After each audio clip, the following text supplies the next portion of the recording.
What's going on, everybody? Welcome to the longest awaited episode of Issa Marathon, featuring me, Richard Issa Bakari. If you know anything about anything, you follow me on Strava or on the gram or on the Twitter or on the Facebook or on the MySpace, or just follow me because you stalk me, like follow me in person, then you know. Bum, bum, bum, bum. I have a marathon. Now, for all of you that are new here, this is actually my third marathon. It was the first one that I actually really trained for, right? So that's the journey you were along the ride for. That you were along for. That's the journey you were along for. That's the ride you were along for. Both of those things are the same statement. What am I talking about? So as I start off with all of these, I appreciate everyone who hung around and watched the videos and commented and subscribed and all that. People actually liked this shit, and I was shocked because I would never watch me talk about my training. And I think I'm the most entertaining person ever, right? But I do appreciate that, man. It means a lot to me, the support. I can never let you know verbally how I feel, right? There are no words I have to let you know, but we're going to get into that race because that's what you guys are here for. This is the recap that everyone has been waiting for, and I'm going to give it to you. I'm going to be all over the place because that weekend was all over the place. It was CIM, California National Marathon, and it was in Sacramento, California. Sacramento's an interesting city. Got there on Thursday, kicked it with my homeboy Moby a little bit. Friday moved around, tried to chill, went for a jog. Saturday did the shakeout thing, the Tracksmith shakeout. The weather was terrible. And before I even go into that, the main reason why I picked CIM was because I started a thing called Runner's Hospitality, where I just go to cities that aren't the biggest, races that aren't the majors, and give folks, runners and non-runners, just whoever's in town for the marathon, a sense of community and family and that hometown cooking, not in their home, right? So usually put together a meal or some type of meetup early in the weekend, shakeout if there's not a big one going on already, and then an after party. So that's what I was in CIM for. After the shakeout and Saturday, now we're going back to where I was in my recap. After the shakeout Saturday, a bunch of us got together for brunch at this place, Barado. I forget what the name of it, but it was fucking amazing, right? So a lot of my Boulder friends came by. Some New Yorkers were there.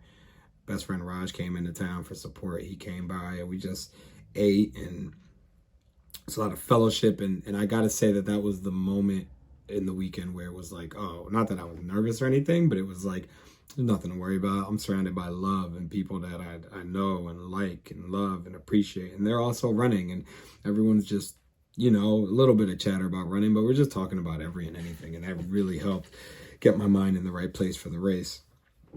After that, went over to the Tracksmith Hospitality Suite, chilled in the Normatex for a little bit, got a massage.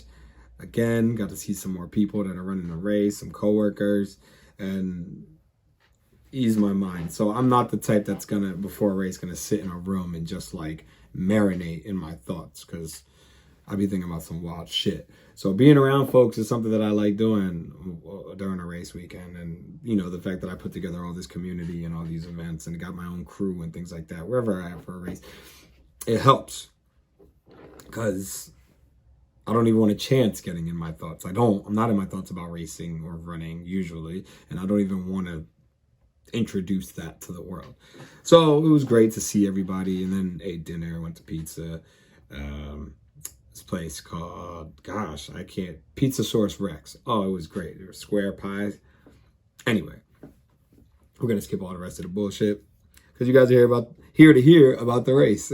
So race morning, I decided to, instead of taking the buses up to the start, my good friend Olivia, who I spent most of the weekend with, greatest roommate ever, many kisses and lots of love to Olivia, but we got an Uber to the start, and then you take an Uber to a shuttle.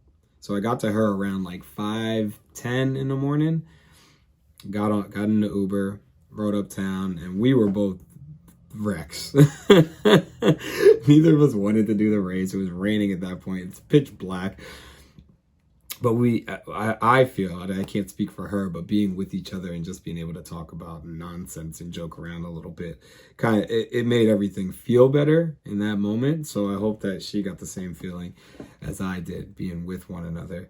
And we got there, immediately went to the bathroom because I had to pee, getting all the hydration and everything. And then all the buses are parked and you can sit in the buses and stay warm. So we did that for a little bit. Went back and forth as to whether Olivia would wear a hat or not, and she ended up not wearing a hat, from what I remember. And did some strides, jogged for about 8 to 10 minutes, and then did some strides, and then it was go time. Like, really wasn't much time to think about anything. And I'm gonna look at my times here, and I went out at 1:16. Now that was not the plan. The plan was to come to the half at 1:25-ish, depending on how I felt. And according to all things that are that race, I came to the half at 1:24.12. Not too far off from the 1:25 that I wanted to. And I'm telling you, I felt perfectly fine. My hydration was good. I stopped at a couple of, maybe like 3 water stops. Didn't need to go to the bathroom. Stomach felt fine from the Scratch. I use Scratch for my fueling, for my carbs and calories and all that other stuff. Scratch Super Fuel. Shout out to them because they take care of me. And the plan was to have 2 bottles of Scratch Super Fuel, one at 13, which was handed off to me by my best friend Raj and Namobi, who, like, A-team. They did amazing with the support. And then one at 20 or 21. So I had the one at 13. I didn't chug it. I kept it for about a mile and just sipped on it because I didn't want to, like, just chug 400 calories of shit. And still felt fine. And if you look at my splits on anything after 13, about 14 was 626, 15 was 634, then 640. That was a hilly one. And then 17 was 633. I got back because I didn't want to, I wanted to chill. I wanted to be conservative on the back end. That was my plan. I don't really know the science of it, but that's just what I wanted to do. I figured if I came in at 125-ish on the first half, then I can give myself some time, whether my legs were tired or not. I just could chill and relax through the next 13.1 miles. Didn't happen, as you may know. The split started going at 19. So mile 18 was 6:57.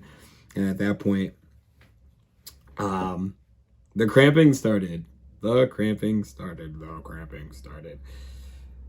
And that's where I knew shit had hit the fan, and there was no chance in hell that I was going to be able to do this 250 marathon, right? That's what I'm thinking in my head. But then the Richard Issa in me, because I'm one of the most, I don't want to say cocky. I believe in myself more than anybody on earth believes in themselves, right? So, like, regardless of the fact that my times, I was cramping and my times were dropping, my splits were dropping, there was still the voice in my head like, yo, you absolutely can just run like 6:15s the rest of this way. Like, that relaxing you wanted to do, throw it out the window. You're just going to run very fast and make up for that. But the cramping just would not allow me to do it. And it just got worse and worse and worse. Mile 20, 21, I was running 8-minute splits, and then 22 came, and that's where there's like this bridge that you get to, and I had to stop and walk a couple times, and shit was just going downhill. The funny part, it wasn't funny at the time, was the crying, right? The crying, the picture, this one, that picture, that one.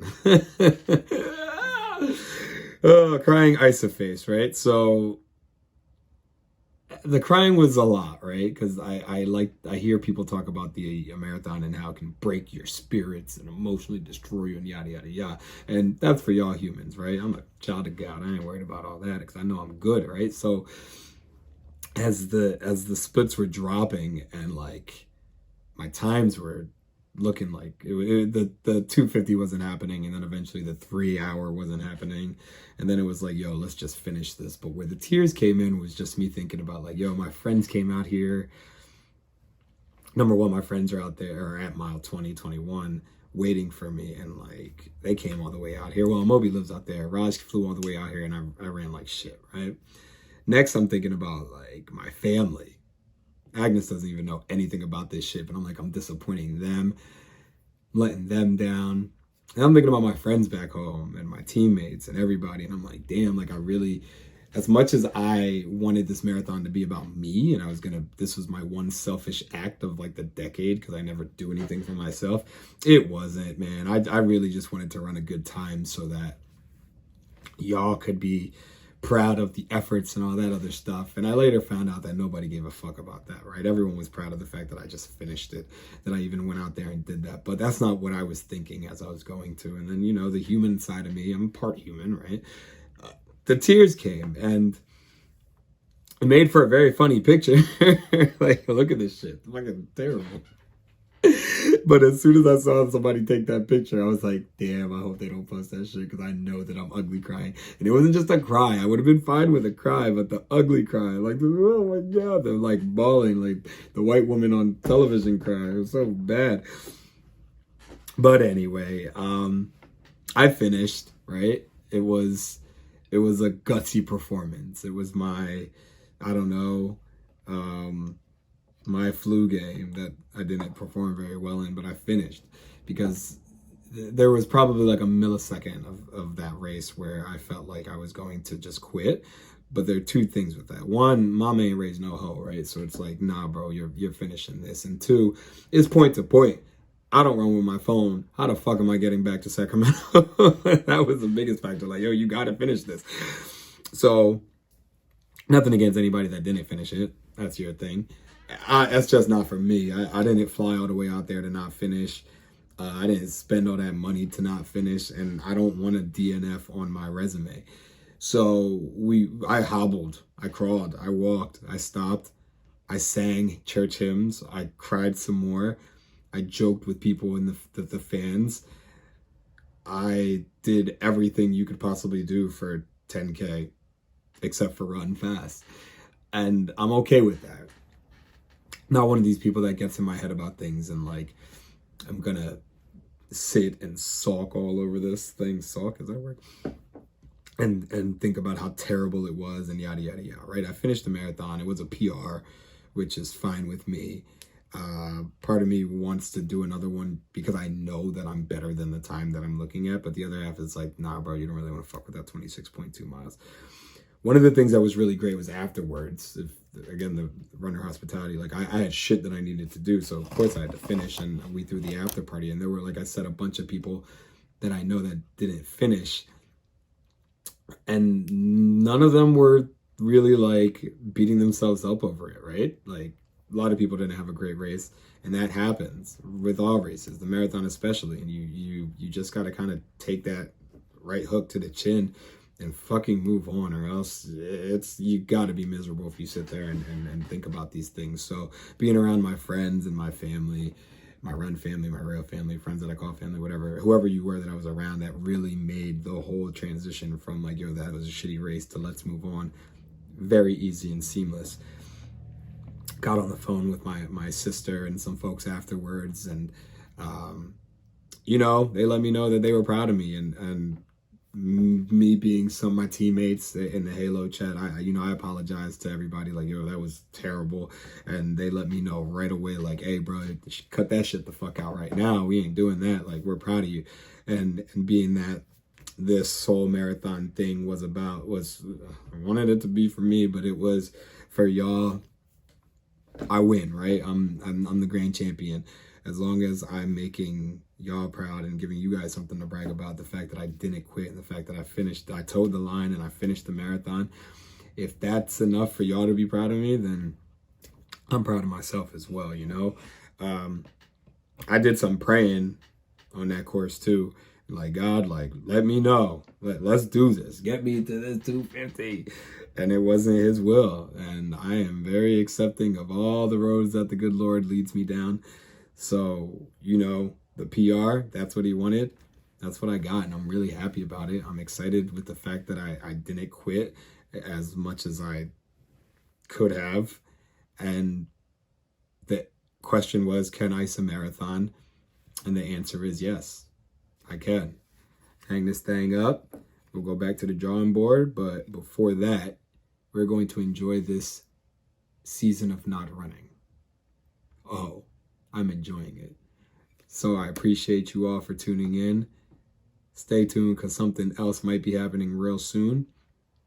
We'll ask another question, but as for Can Issa Marathon, y'all got the answer. Peace.